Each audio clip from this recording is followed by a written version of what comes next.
What's up, guys? Welcome to the Do Good Movement. Our purpose here is to make a positive impact in our society through real-life education. The movement comes into play when you guys share the content to help other people do good just like you. Damn, I'm super excited for today because of the man to my left. This gentleman, he is leading one of the largest mortgage brokerage firms across America. He's making millions of dollars in cryptocurrency, and he has a massive investment portfolio. Today we're going to talk about building millions with Brian Decker. What is up? Not much, man. I appreciate you having me in, dude. And it's a pleasure, man. It's crazy because we both grew up locally here, and then we ended up just kind of linking up through mutual friends on social media a couple years ago. And now it's like watching you build all this. I mean, dude, you've done a fantastic job with your company, brother. And I'm super excited to be able to kind of chat and help all these people kind of maybe shorten the learning curve that we've had to pave, right? That's right. You know? Oh, it's exciting. And so, one thing that I say it's everybody's goal today is, building that financial stability where that's the last thing they have to think about. I think it's, no matter what's going on in the world and what's going on in your life, that's still an obligation and it's a pressure point, right? Yeah. And, there's a lot of people that look up to you and you paved that road. You weren't born into money. No. You went and built it yourself, right? Yeah, absolutely. And so I just want to talk about the steps today on what you did to get there. And before we do that, it's just, there's some people that grew up in different families where they don't have anybody that's been successful, right? They don't know what that looks like. And so from your perspective, when you started to get going, like what was it that gave you hope saying, hey, I could go do something big. Like, I'm going to go apply myself. Yeah, that's a really good question. And now that I'm almost 40, I've actually finally, when people ask me the story, I've actually had to look back and evaluate it. Yeah. Because I think when we were all growing up, we never were like, oh, this was the moment happening right this second that's going to change my life, right? And so I started looking back on it. And I think for me, everybody brings their ambition in life from really one of kind of two places. Either one, we are working out of a statement of fear. Like, I will not be as poor as my parents. I will not raise my kids in a home that's like this, right? Or two, they end up coming from a standpoint where there's so much expected of them that they feel like they have to perform. Like, oh, I've been given all these gifts. Everybody's always looking up to me. I started on my school's team. I did all those, right? And for me, honestly, I never was the best at anything. Like in school, I was a decent student, but I wasn't a star athlete. I wasn't homecoming king. Went to a decent college, was pretty average through college, got good grades, but really just didn't really apply myself. I mean, truthfully, I liked girls and I liked to party, is really what it was, I was just like, kind of the only thing I was really good at was didn't have any money, and I didn't let it stop me from dating pretty girls and going and doing cool things. And I think what I started to realize is I got a job at Nordstrom selling women's shoes when I was 20 years old to put myself through college. Was it to put yourself through college or meet the girls? A little bit of both. And that was the best part is I was like, okay, I was super shy at the time, which people wouldn't believe now, obviously. And I went, and it was at South Coast Plaza, which was right there in Newport Beach, where everyone's super uppity. And so I went there as 20 years old. I was like, okay, I got to deal with these ladies that are 15 years older than me. They're super wealthy, and I got to convince them to buy shoes from a 20-year-old kid with, an eyebrow ring and a lip ring, right? Man. And I'm like, okay, how am I going to do this? So I realized, okay, they're never going to take my fashion advice unless I know something more than they know. So I studied everything there was to know about women's shoes. I literally studied all the best running shoes, all the trendiest shoes that were coming out that celebrities were wearing.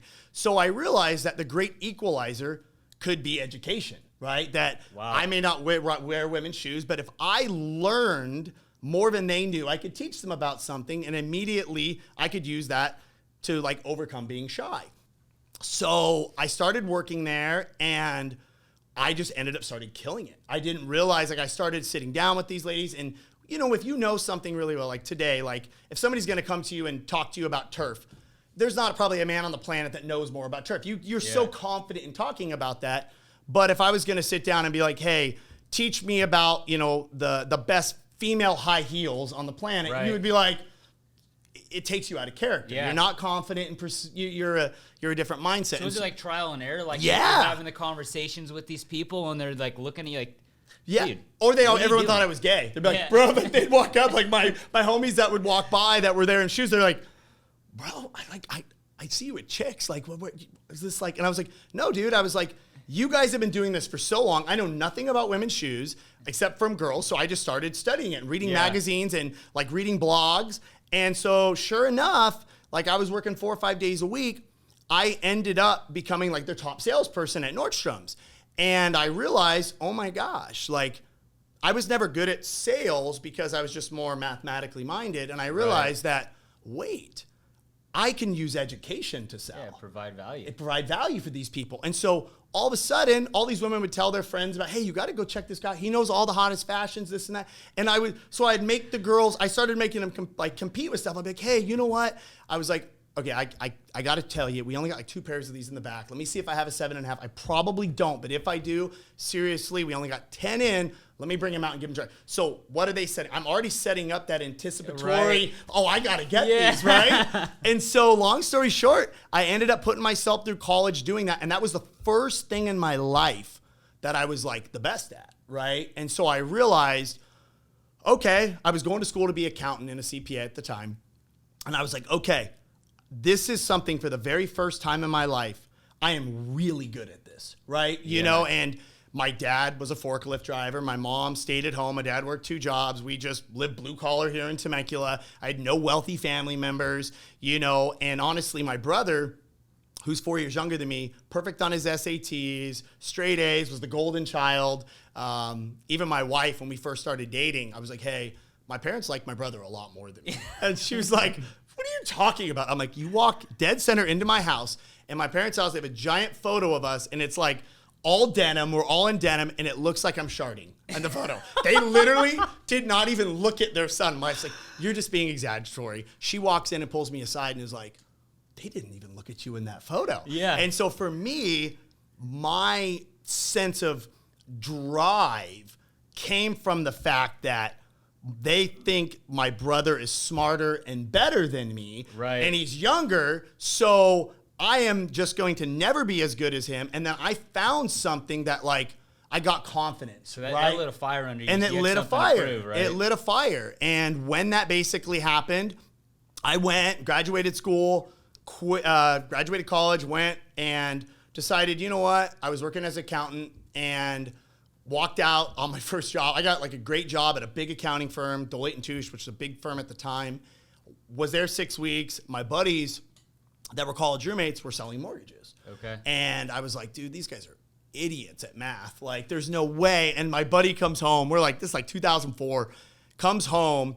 And when Escalade launched their first Escalade like truck, came over, and I was like, he's like, bro, I gotta show you something. I'm like, what? He's like, dude, I made 60 grand this month. I was like, you made 60 grand? My whole salary is 34 grand for the year.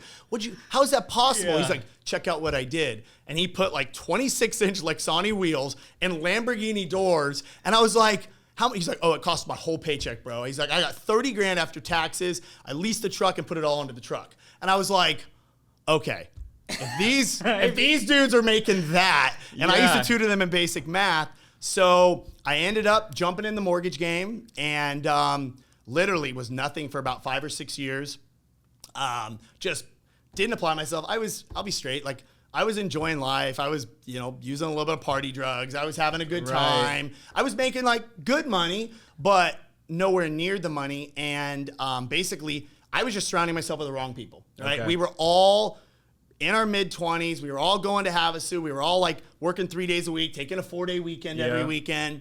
And this was about 2008, 2009. So I was probably like 26, 27. And I had saved up a good amount of money. I had saved up about 300 grand. So I was actually pretty good at always saving money. Just because I didn't come from anything. So I was always so afraid to go back there. Yeah. And so I had saved up about 300 grand. And a buddy of mine, his dad was an investment advisor.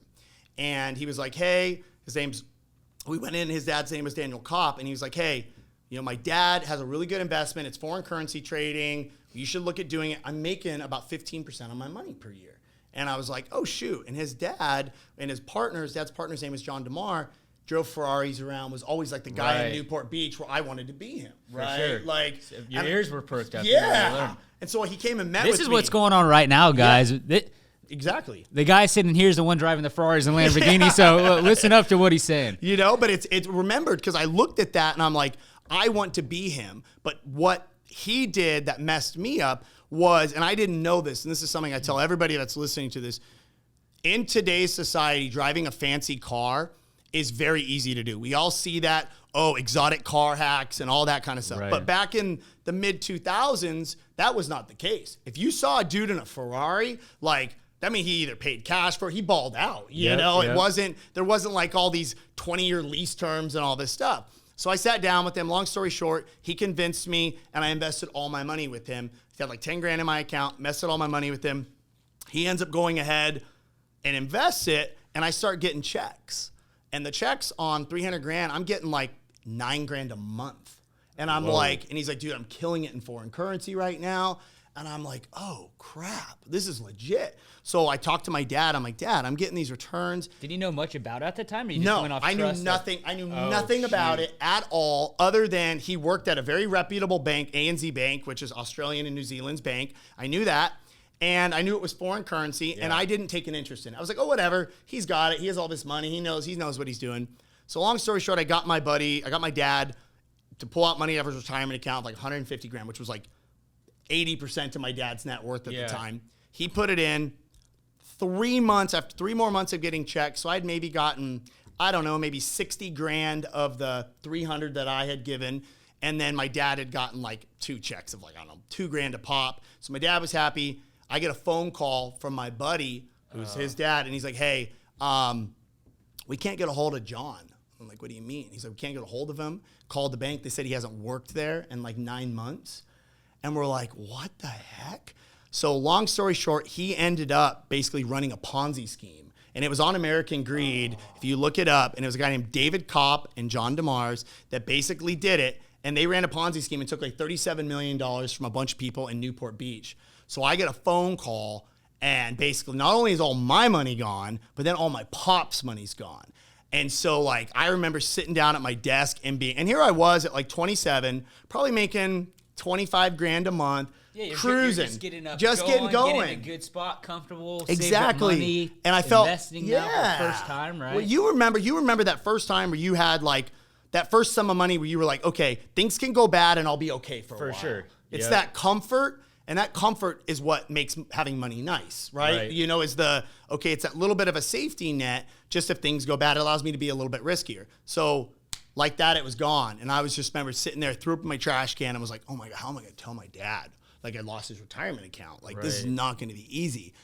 And so I literally went home, and I was living, and I had a nice place that I was renting, and I had a nice car at the time, but nothing crazy. I was still saving below my means, but I called my landlord up, and I'm like, hey, I can't afford this payment anymore. Like I called my brother up. He was living in an apartment in San Diego, in Chula Vista, right by San Diego State. Yeah. He's my younger brother, 4 years younger than me. Of course, like I said, growing up, he was the prodigy. So here I am having to call my little brother, the prodigal son, and be like, yo, I just lost all my money in a Ponzi scheme. I lost mom and dad's retirement account in a Ponzi scheme. Can I split your rent with you and move down to San Diego?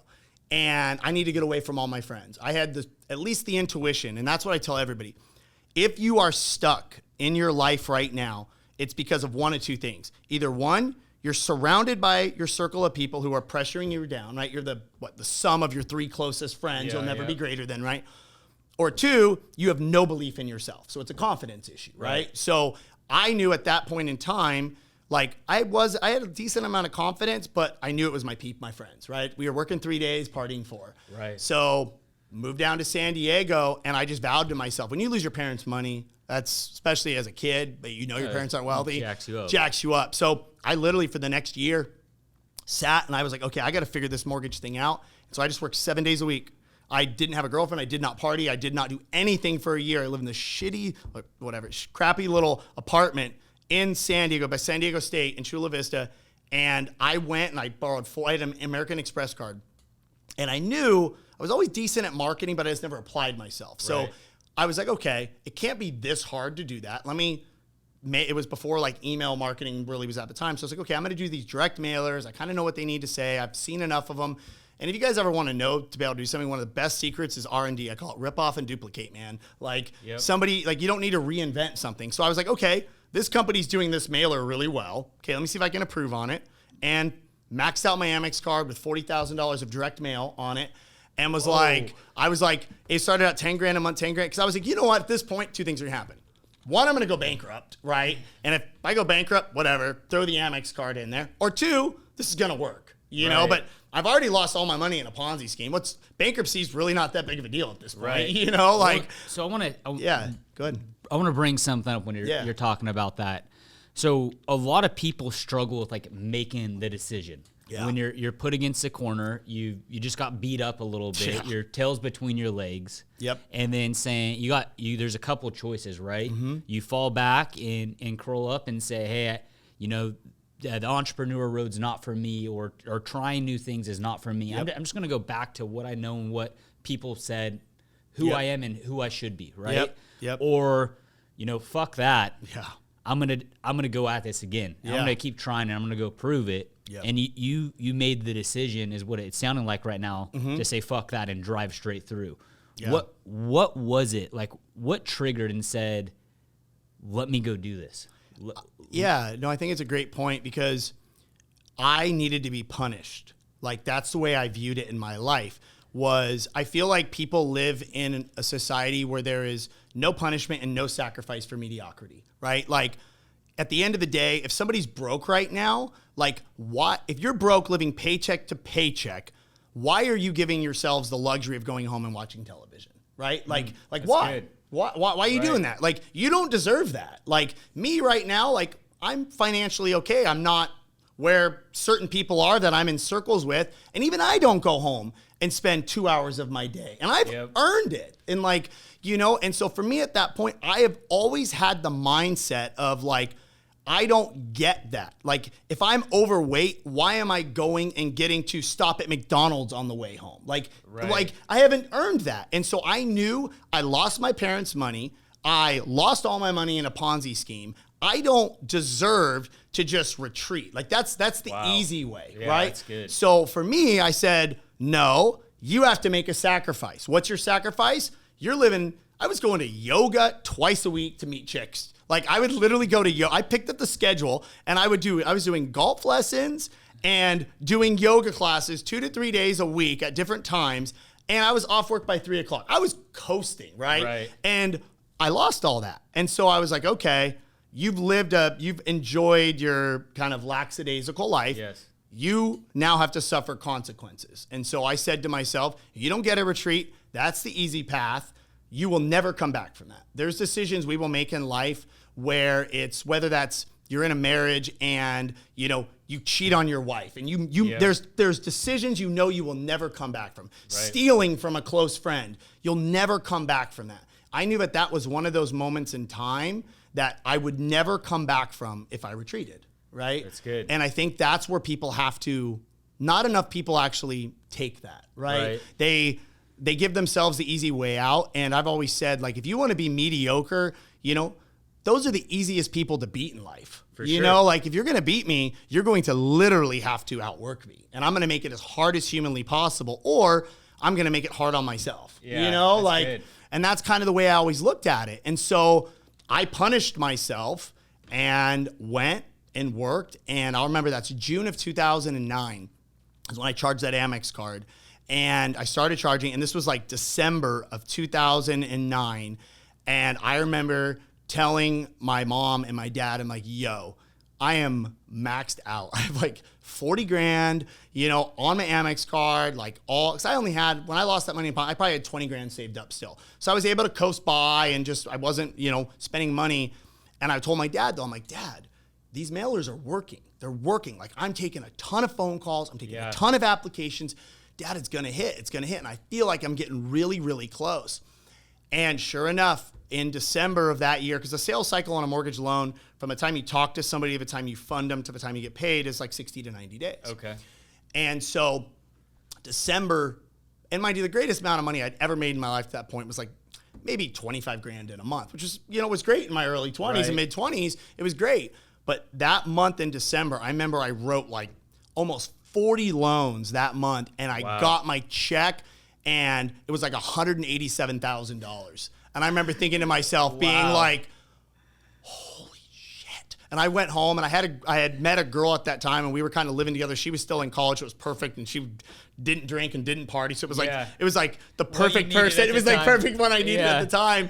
Like a total goody. And that, I came home and I told her, and I was like, hey, I just had because she knew I didn't have any money, right? Like she saw where I was staying at my brother's house and all. She had asked me, she's like, you have a brand new 7 Series BMW. That lease payment has got to be expensive. And I refused to turn in that lease. Like I refused, like I got rid of my house, but I just knew like, if I turned that in, like I wanted the pressure of having to make that money. You know what I mean? Like, and I went home and I showed her a check.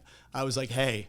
And she's like, is that real? And I'm like, I hope so. Yeah, I hope it clears, And then from then, it just never stopped, and I just kept, then I started hiring people. And then, just like anything else, I've been knocked off the tower so many times, but that's really kind of where it's led. And that was 2009. So what is that, 13 years later almost? And, here it is today. That's amazing. Yeah, it's a trip. You're probably happy that Ponzi scheme happened. Could you imagine where your life is right now if that didn't happen to you? Oh, I would 100% not be married to my wife for certain. I would still, and I have a good group of buddies. We all have those friends that they get sucked into that party scene and they just do the bachelor style of life, which is fine in your 20s. But when you start getting into your like mid and late 30s, like there's something kind of wrong with you if you're still living that hard bachelor life. Yeah. And I still have, they're still my boys, but I have a lot of buddies that are living like that.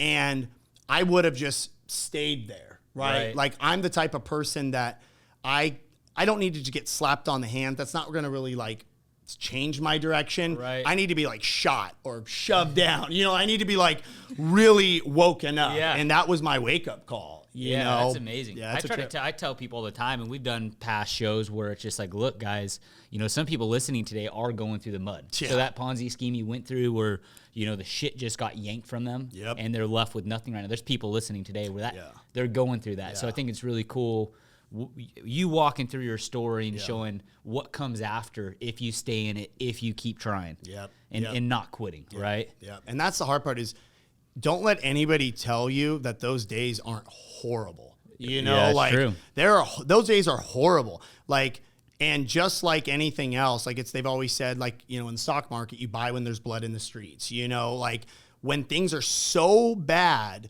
you literally have no choice but to just get up, but you don't want to. Like, you don't want to. Like, it was so embarrassing. I had to go to my family functions, and it's like, oh, there's their son that lost their retirement account. And mind you, I was living, like, I was in Newport Beach, driving nice cars. Like, I was living that life, and then all of a sudden have to backtrack from all of that. And then restart on everything, and those days are dark, and there still have been, but the biggest blessing, and I know you've gone through some business, that is how I always say, that's how you get rhino skin, right? You literally have to build up that scar tissue. For sure. Because otherwise, now it's like, oh, if I get faced with a lawsuit, like 20 years ago, if I would have got a lawsuit, I would have like lost free. And I was like, oh, whoop-de-doo. I was like, hey, Jenny Lee, like we got some random summing hand. Like it's like nothing, right? Sure. It's just like you're able to keep living your life and moving on and just taking the shots. Yeah, and it's just, you have to go through that. But when you're going through it, there is nothing fun about it. There's no in the beginning. Yeah, and it's brutal. And you will, even now, and I'm sure with your business today, even now, where I feel like finally things are starting to cruise, there are still things on a weekly basis where I'm like, oh man, this is gonna be a hard one. How am I gonna figure this out? And you're with your family and you're with your kids, but you're mentally in your head still. You're going through that actions, you're playing, you're talking to your kids, but the whole time your brain is trying to solve that problem. And I think not enough people realize, like, even like sometimes there are people like we'll see on content and stuff like, oh, you have it all together. I'm like, dude, I'm like a duck. Like, I look still in that water. My feet are churning like a motherfucker on the bottom, like going crazy. You're still moving. I mean, you made some big moves. I've been watching what you're doing. You're making big moves. Where's that? What's giving you the confidence to make those moves? I mean, learning a little bit about your past and some of Yeah. those things that happened, and you're still making big moves, growing other companies, taking on these risks. Like, Yeah. what's making you feel like good and say, let's continue to do this? And you haven't stopped, man. No, and it's funny because my motivation when I got married and had kids is completely different, right? Yeah. Like I could live the most risk-on life, even when me and my wife were married. But then when you start having kids, like you kind of have to like, okay, maybe I shouldn't go all in on this or all in on that. But I also think now that I'll be 40 in a couple months, and now I've been an entrepreneur my whole life. Like I said, I mean, I had one job working at an accounting firm for 6 weeks after college, and since then, I've pretty much either been an independent contractor or self-employed, right? Yeah. My whole life.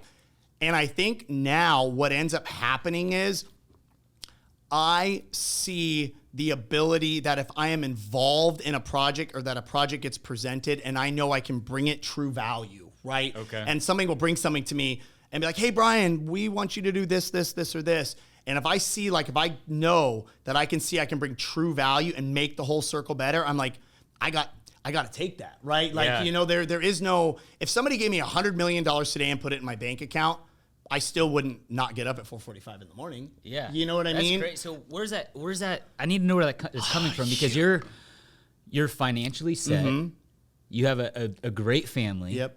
Like you spend a lot of your time influencing people and helping people. You have a whole program. Yep. You even built a crypto program to Yeah. teach people everything that you've done, Yeah. right, to build your success. And you're continuing to just make these moves and build your portfolio, man. I think one of the things that I love specifically on that is the influence. So like today I walked into my office, right, with all my staff members, and I read this book called Goal Mapping by Brian Main. And I read this book, and it basically taught me that I always thought making a lot of money would make me happy. I genuinely 100%. Like if somebody asked me, hey, Brian, and this is probably even a year ago, hey, Brian, what will make you happy? Like define what will make you happy. In my mind, I was defining what would make me successful. So I would be like, oh, you know what? I want $10 million sitting in my checking account. I want $100,000 a month. Stuff. Like, you know, right? Yeah. The 100 I want, and this was them. I wanted $10 million in pure cash in my checking account or whatever account that could be liquid at all times. I wanted $100,000 a month of passive income coming in, right? That if anything else failed, it was from real estate investments or just other things I had been able to make. I wanted to make sure that my children and my wife, if something happened to me, would always be taken care of. Not necessarily make them spoiled rich kids, but I wanted that to be there. And I was like, that's what will make me happy.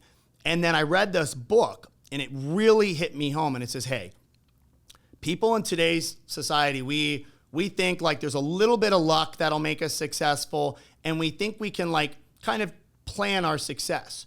But the problem is we'll never feel truly successful unless we find out what makes us happy, right? Wow, because that's good. if you don't know what makes you happy, because my income from, let's just call it 2018 to 2021 probably went up 5x, but I definitely wasn't really any happier. Right. You know what I mean? Crazy, I wasn't, and I thought, oh, like my dream was to have like, I want to order a brand new Ferrari someday. That was like always growing up as a kid. I was a car guy. So whatever, 2 years ago, I ordered a brand new Ferrari, took delivery of it, and was like, oh, this is kind of cool. I like let's it. see a Lambo. Let's see if it makes you feel different. Exactly. So what do? Like 6 months later, I order a brand new Lambo. Do the same thing. And I was tired of it. And I know most people are listening are probably like, oh, real world, first world problems. But I'm telling you guys this so that you guys can figure out, because more money for me and more things was actually doing the opposite. It was giving me more stress. It was giving me less time with my family.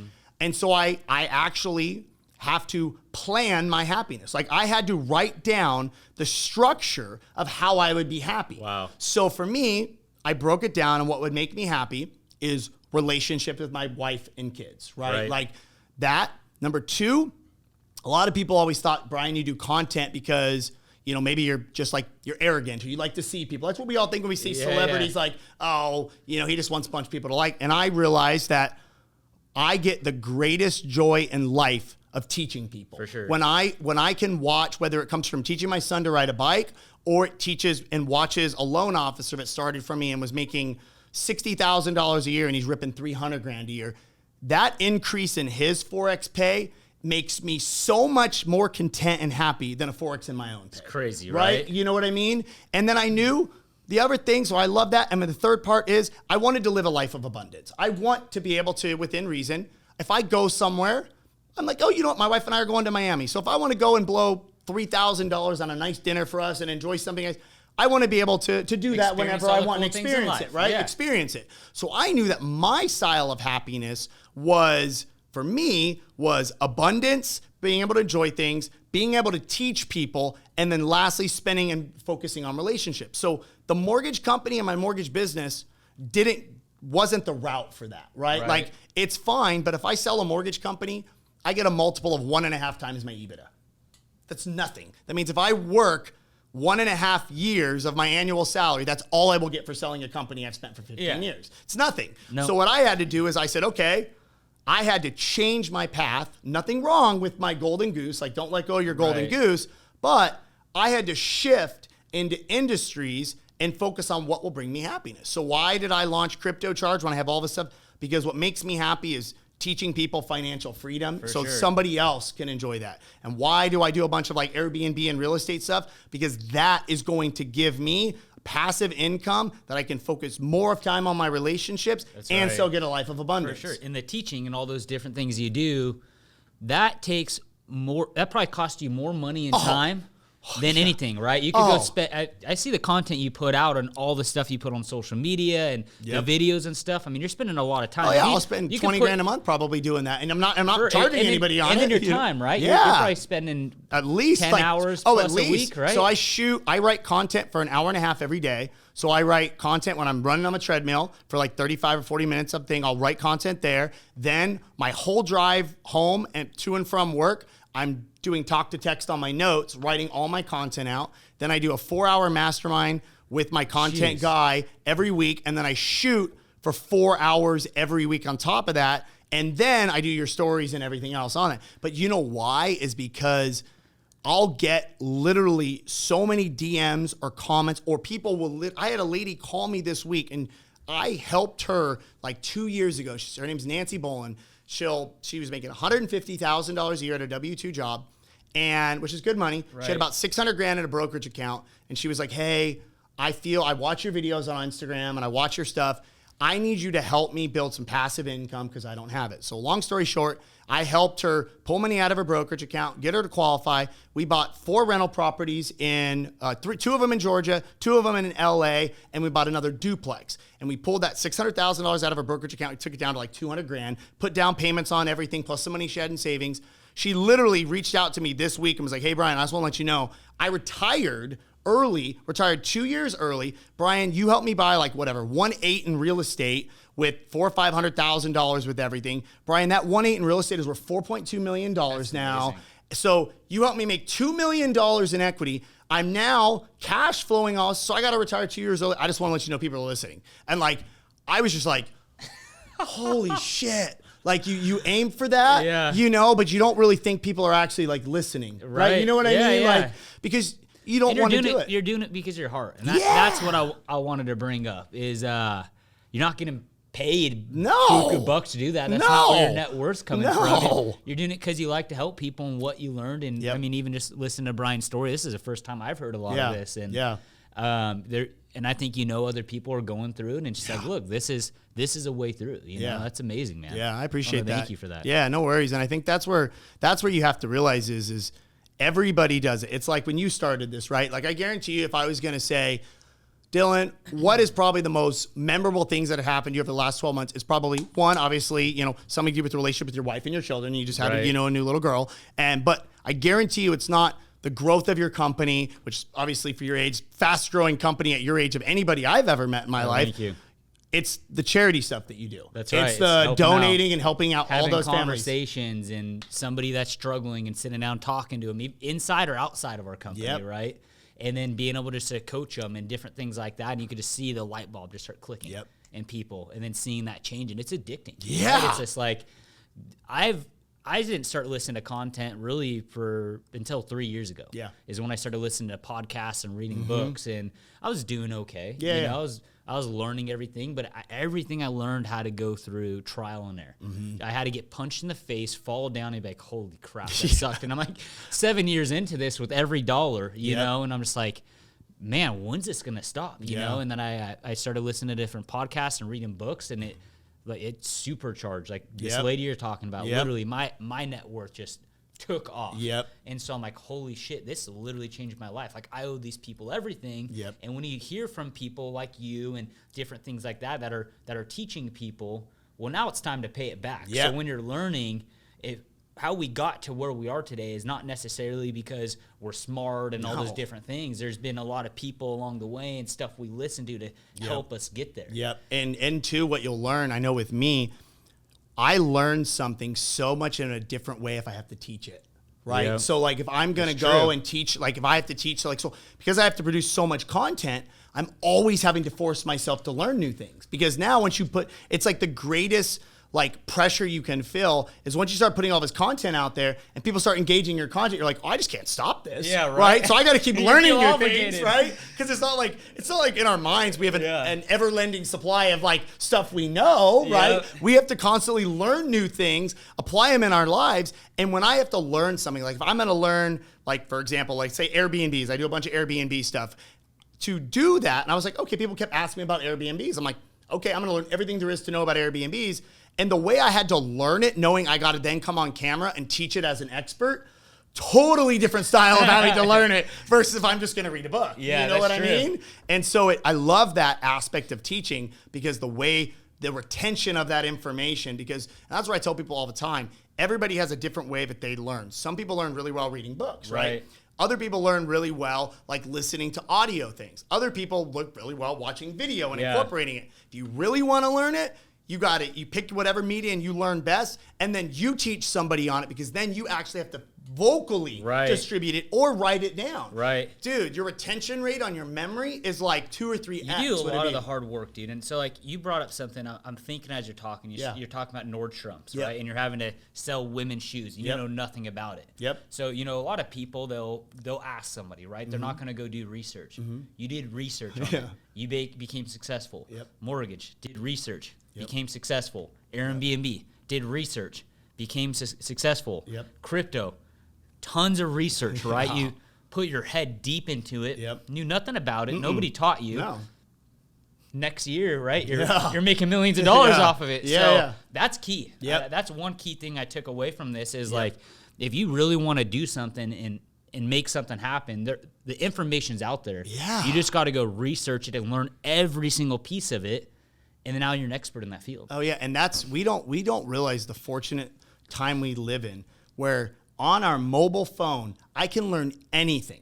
I can literally go on either YouTube or like Udemy or on a blog. We have it at our fingers. That's why for me, and I never like try to soapbox it, but I tell people in today's America, if you cannot be successful today, you would have never been successful in any other generation in time. Zero. Because if I was born, let's say 100 years ago, okay, I'm a 5'11", 180-pound guy. Okay, let's just be real. If I was born during medieval times, I'm dying in battle, bro. Like if I'm going up against Vikings, but guess what? I would have probably learned and to been a general. I would have figured out a way to not be on that battlefield, right? Like I would have always figured. But that would have been a difficult time. Now, if I go into something uncertain, dude, I can literally find a podcast, find a video, read a blog, and learn it all in a day. There's no excuses these days. So what is it? You know, like I always tell people, like go on your Instagram and look at your average daily time spent on Instagram. And you look at that number and then compare it to the amount of time you spend learning something new. Oh, that's good. That's key. And I tell people all the time, they're like, I don't have any time. You have 3 hours of screen time on Instagram. You couldn't listen to a 20-minute podcast. For sure. You know? Like, and that's why I don't mean to be mean to people, but honestly, if people are mediocre in today's society, they literally are doing it to themselves because they have every tool possible, really, no matter where you're at. And that's what you guys are all competing with these days. Like that's when we talk about like how am I like we talked about confidence and winning and doing this stuff. Like where I get confidence from is I just look around and I look at the technology and the different things that are out there and the resources and the people that are doing it and people like Brian putting out content.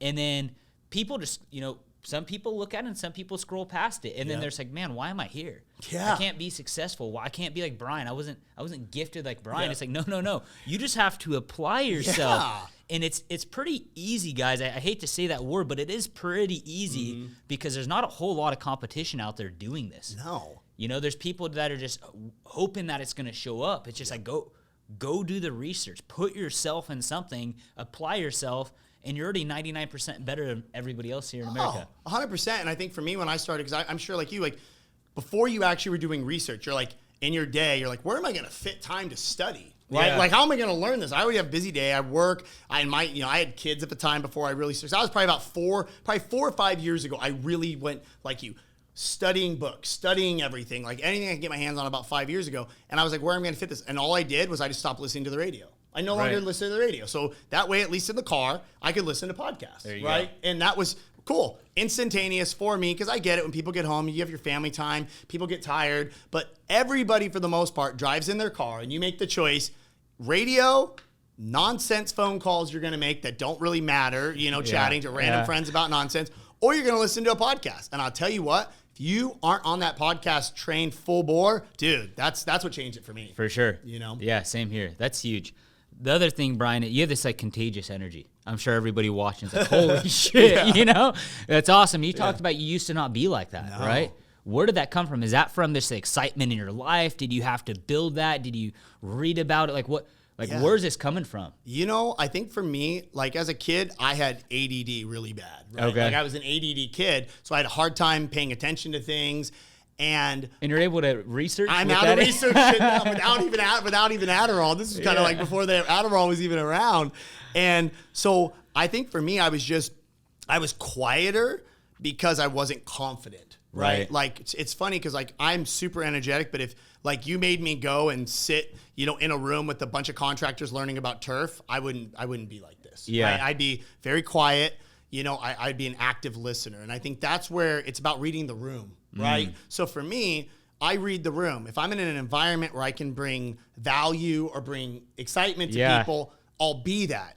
But if I'm in a room where I need to be an active listener, I'll listen to try to like gauge that room. Wow, that's good. And that's kind of the way I've always been. Now, mind you, I wake up in the morning and I found for me personally, my health is where it gives me a lot of energy, right? Yep. Like, I'll be 40 and I feel like I have just as much energy. And for me, like I get up every morning, I work out, I eat super clean. I never touch alcohol during the week. Like I'm very regimented and I live in a routine. And people forget with your body best functions in a routine, right? Like I go to bed at this time, I wake up at this time, I work out at this time, I eat this food at this time. And so for me, my energy levels are always super, super high because I take care of myself.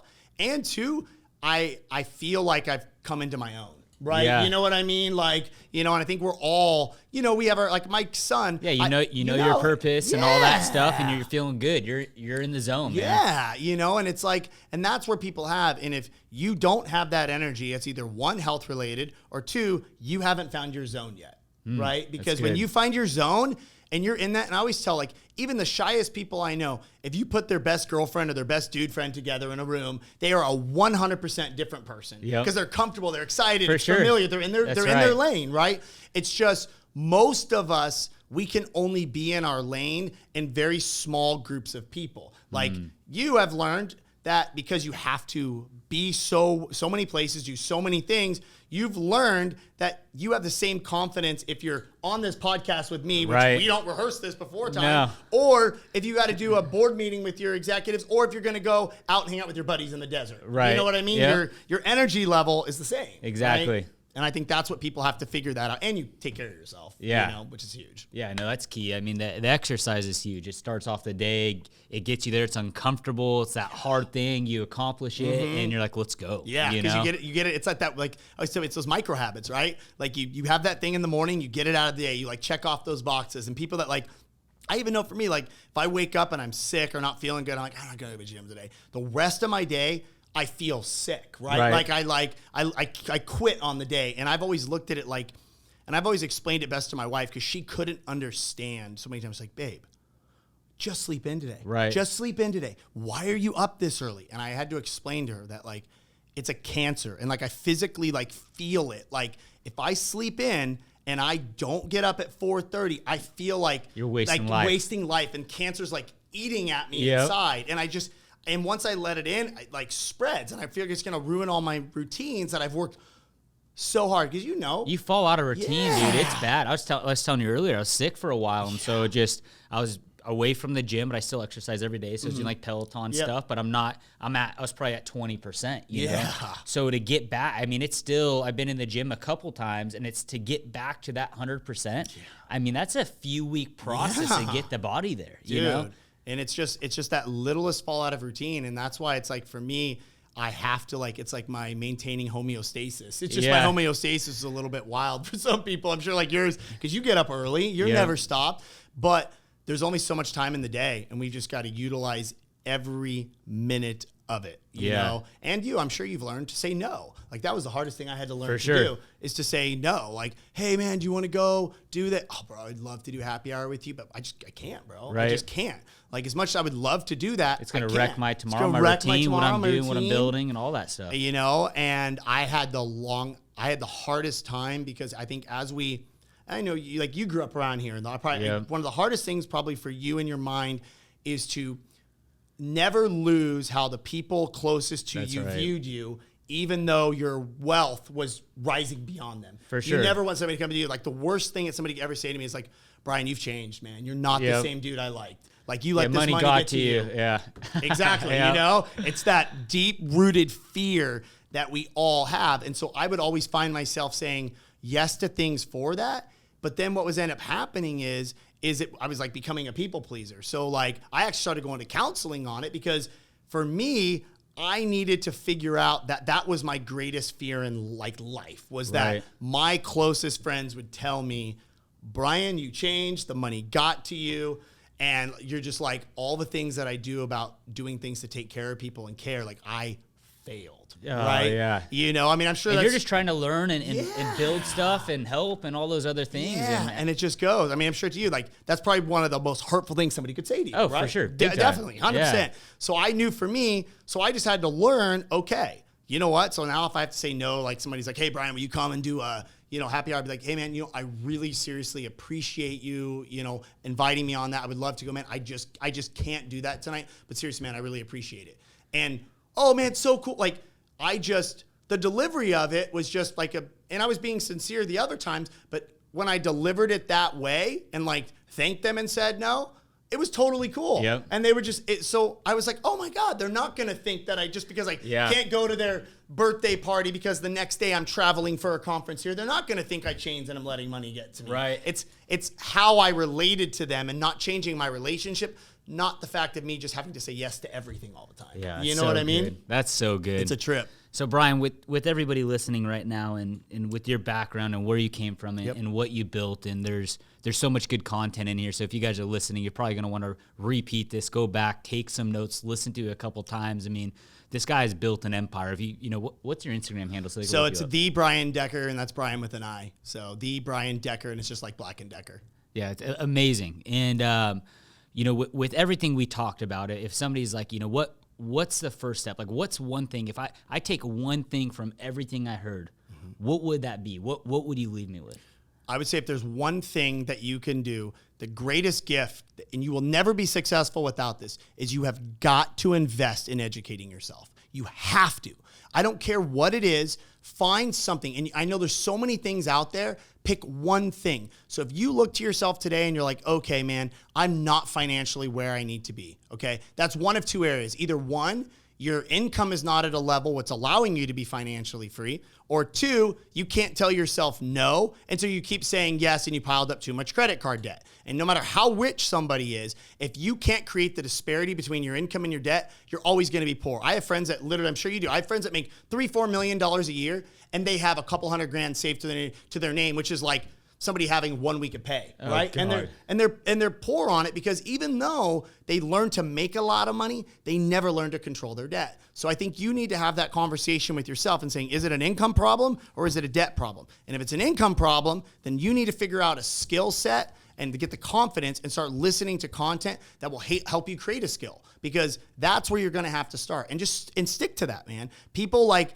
they like, rather than like shoot something as a sniper, they just spray like a machine gun and expect results, right? So for me, like, I knew, there's all these things out there. I knew for me to change my life, I had to stop partying, remove myself from my friends, and focus solely on mortgage and learning how to market to clients. There you go. And not spend money. And that's all I did. And I obsessed on that for a year. I didn't be like, oh, shiny object, let me go buy rental. Right. No, I wasn't there yet. Yeah, dude, you know? it's crazy you say that because I went through like, when I started my business, it was like $35,000, and Yeah. we're doubling and tripling sales in the beginning. We Yeah. still double it, and so it takes a lot of cash, right? Yeah. And so along the way, you're looking at your company like, man, we're killing it, Yeah. but I'm not getting paid because we're having Yeah. to reinvest in inventory and stuff. So I had to leverage myself forever, dude. I'd say the first 7 years in business, like, vendors like crazy, Yep. credit cards. I Yep. wanted a fancy car, financing the car, Mm-hmm. and then I got to the point and like, I don't deserve this yet. Yeah.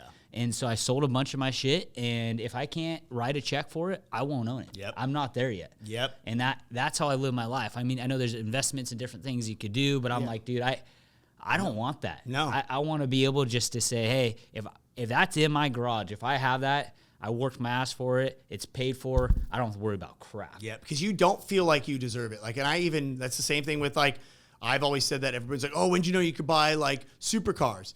Literally the very first Lamborghini I bought when I was like 29 years old, I went in with a cashier's check for $178,000 and gave him a cashier's check. Now, given I had like $400 or $500 in the account, was it probably the wisest decision? No, but it's still, I had that mindset of, I don't deserve it if I can't own this. That's Because right. today's America, we are just told we deserve it if we can afford the payment. That's right. That's it. And that's how you get stuck in debt and you can't go grow these badass companies and all these cool things. It sucks because you're seeing it go around and you want to have that feeling, but if you don't let yourself buy it, you're going to have that, your drive is just going to get times 10 because you want to get there faster and figure out a way to do it. So, I did it, backed off, got rid of stuff, and then, fuck, dude, I want this so bad. Well, can't take from the company. Company needs that money. You just got to have to work harder. Yeah. And then there it comes, you know? And it's so much sweeter. It's so much sweeter when you like know like that delayed gratification, right? Like it makes it sweeter. And I've always said like the things are nice, like, but honestly, it's a joke. Like I've always told my wife's like, why have you always liked and I always let all these kids sit in my cars all the time. Like I've always done it. And That's like, cool. Why do you let all these random like kids will like stand in your car and you're always like, hey, do you want to get in and take a picture? And they're always like, right. Because I remember when I was a kid and I lived here in Temecula, I grew up in like, Chardonnay Hills area and lived here, and 2 doors down from me, this dude, it was a Porsche Boxer. Okay. This was not like at the time, this is probably like equivalent to like a nice Camaro today and a price tag. Yeah. And I went over and I was still like a young kid. I was like maybe like 10 at the time. And I walked over and he had just got in the driveway. And I walked over like, oh my gosh, this is an awesome car. And I was just like standing there. He like turned around and he said, get away from my car, kid. Get away from my car. And he like knew where I was. I was like, wow. And I remember thinking to myself, like, it like scarred me in a good way. So now it's like, dude, like, how did you know, how do I know if some kid's taking photos of my car? Like I had a kid that took photos of because I always park my cars at our office. Yeah. So I had a kid that was outside. He was taking photos of my car, and some girl's like, hey, this guy's taking a picture of your car. Make sure he's not taking a picture of a license plate. And I'm like, dude, he's like 13 years old. Right. He's not taking a picture of my license plate. So this kid's going to be something. He came back to my office probably like a week later, went up to the desk with his mom and was like, hey, can I talk to a guy that has the Ferrari? And so some like No way. one of the things came out. Yeah. So he came out. My lady walks up to me, my receptionist. She's like, hey, some kid's here asking about your car. And I was like, okay, cool, whatever. So I went out and talked to him. He's like, hey, I want to show you a couple things. And he's like, hey, would you be interested in buying any of the photos I took of your car? And they were like good photos. So I was like, hell yeah, I'll buy these photos off your car. I was like, awesome. I was like, what do you want for them or whatever? He's like, I don't know, like $20 a shot. I was like, all right, I'll take all of them. How many of them are? He's like, oh, I got 20 of them. I'm like, dude, done. Here's $400. I'll Venmo the mom or whatever. And he walked down because I looked at it, and it's not, I don't say that to be like boastful, but I feel like we get periods of time in our life that we have just a choice to make that decision. And if I would have been a dick to that kid, who knows? Maybe that kid's not as strong as I was. Maybe that's going to push the kid into a depression. He's never going to take a chance again. Now that kid, he took a chance when he was probably terrified. His mom's making him do this. And now he realizes like, oh man, like there's something here. there's Let's something go do here. some of this. You know what I mean? And so I think it's important that as you go through that journey, to not be bitter about, about people that are beneath you or below, because you don't know where that moment is that person can go right or left, and you don't want that to be, whoever you believe in someday to make some answers for your decisions, and you got to explain why you turned a 13-year-old kid away. That's right. And not buy $20 carpet. And then if you own cool shit, let people take pictures of it, let them sit in it, and when you guys learn along the way, do what Brian's doing, do what I'm doing, give back. Yeah. Share the content. There's people who look at the things you have. The things you have, it's only so fun to drive for a little bit, right? Yeah. The cool part is what Brian's talking about,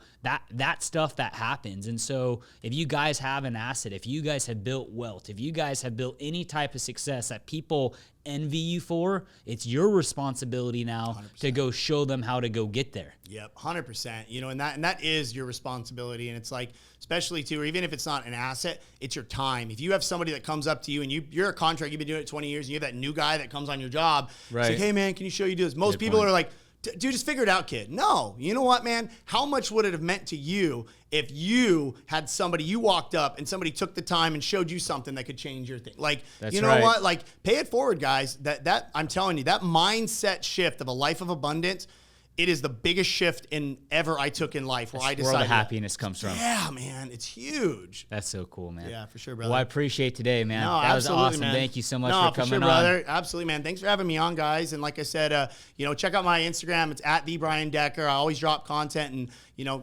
make sure this dude, he won't say it, but this dude in our valley is the biggest mover and shaker at his age. I mean, he's accomplished more, man. Dude, at 30 than anybody really I know, even at 50, dude. So keep this up, dude, especially with all the charity stuff you're doing. Like, you're getting noticed, and keep doing it, brother. I know it's hard sometimes when you don't, like, a lot of times people that tell you it a lot of times, you're like, they want something from me, from somebody that obviously, we're just boys. Like, dude, seriously, I respect the hell out of you, man. Thank you Good so job, much. dude. I have a lot of Seriously, respect brother. for you too. Yeah, seriously, brother. Thank you so Pressure, much, man. Brian. You too, Do brother. good, guys. Talk to you soon. See ya.